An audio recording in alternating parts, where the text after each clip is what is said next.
not a bad way to sign off 2020 with a 5-point win. Yeah, and I think it wasn't I suppose it wasn't what you call a vintage Chiefs performance, was it? And there was mistakes, there was ball on the floor, there was penalties, and a bit of lack of discipline, and things didn't really click and function as they have done for the season so far. But I think flipping it up on its head, I think the credit to the players for the qualities they've shown coming together. I mean, we had guys on the field starting the game who virtually had no training for 2 weeks, hadn't really run within the team, hadn't even had a ball through their hands hardly.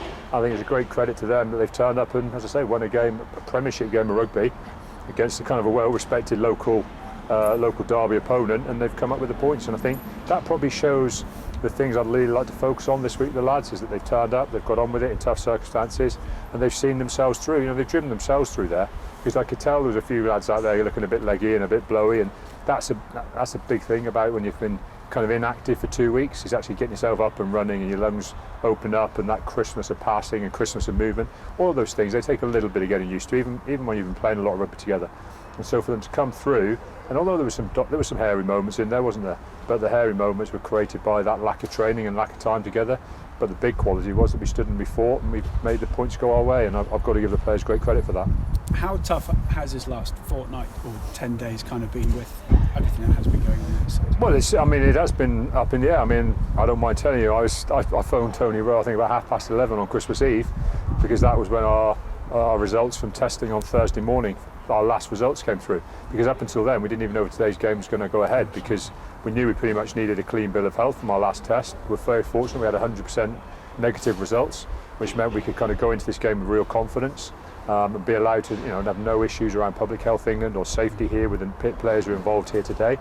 But that has made it a long time. If you think you're still waiting at that time for a game that's going to happen pretty much 24 hours later, it is keeping people on their toes, and obviously players are wanting to know what was happening, and Sandy Park staff wanted to know what was happening. So it's been a long 2 weeks, but a 2 weeks that I think we can give ourselves great credit for in the way that we've handled it and got it back out of the camp again, and we can kind of settle into what I hope now, as long as we can go through another round of testing on Monday nice and clear, some proper training and some proper organised preparation for a big game next week against Wasps. Yeah, next week against Wasps, obviously first one of 2021. I just want to kind of look back on this year. It's been bizarre, ridiculous, but amazing, I suppose, for the Chiefs. Yeah, I think you've got to break it down. I think on field, the players, the staff involved, everybody here has done an amazing job.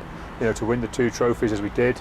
You've got to say on field, people have worked exceptionally hard and done a lot of good things and create some exceptional moments. Off the field, it's almost been the exact opposite, hasn't it? It's been a nightmare for a lot of people, tragic for a lot of people, very worrying for a lot of people, both with the illness itself and the repercussions of that around businesses and jobs, etc. So I think it's been a testing time for the sport, and it's been a testing time for the country in general. But you've got to hope that 2021 will bring some brighter times, and we're having a crowd here today is one of those start points about moving to brighter times, and we've got to hope that the news of the vaccine rollout, etc., over the next month or two, that we start seeing acceleration of a return to normality.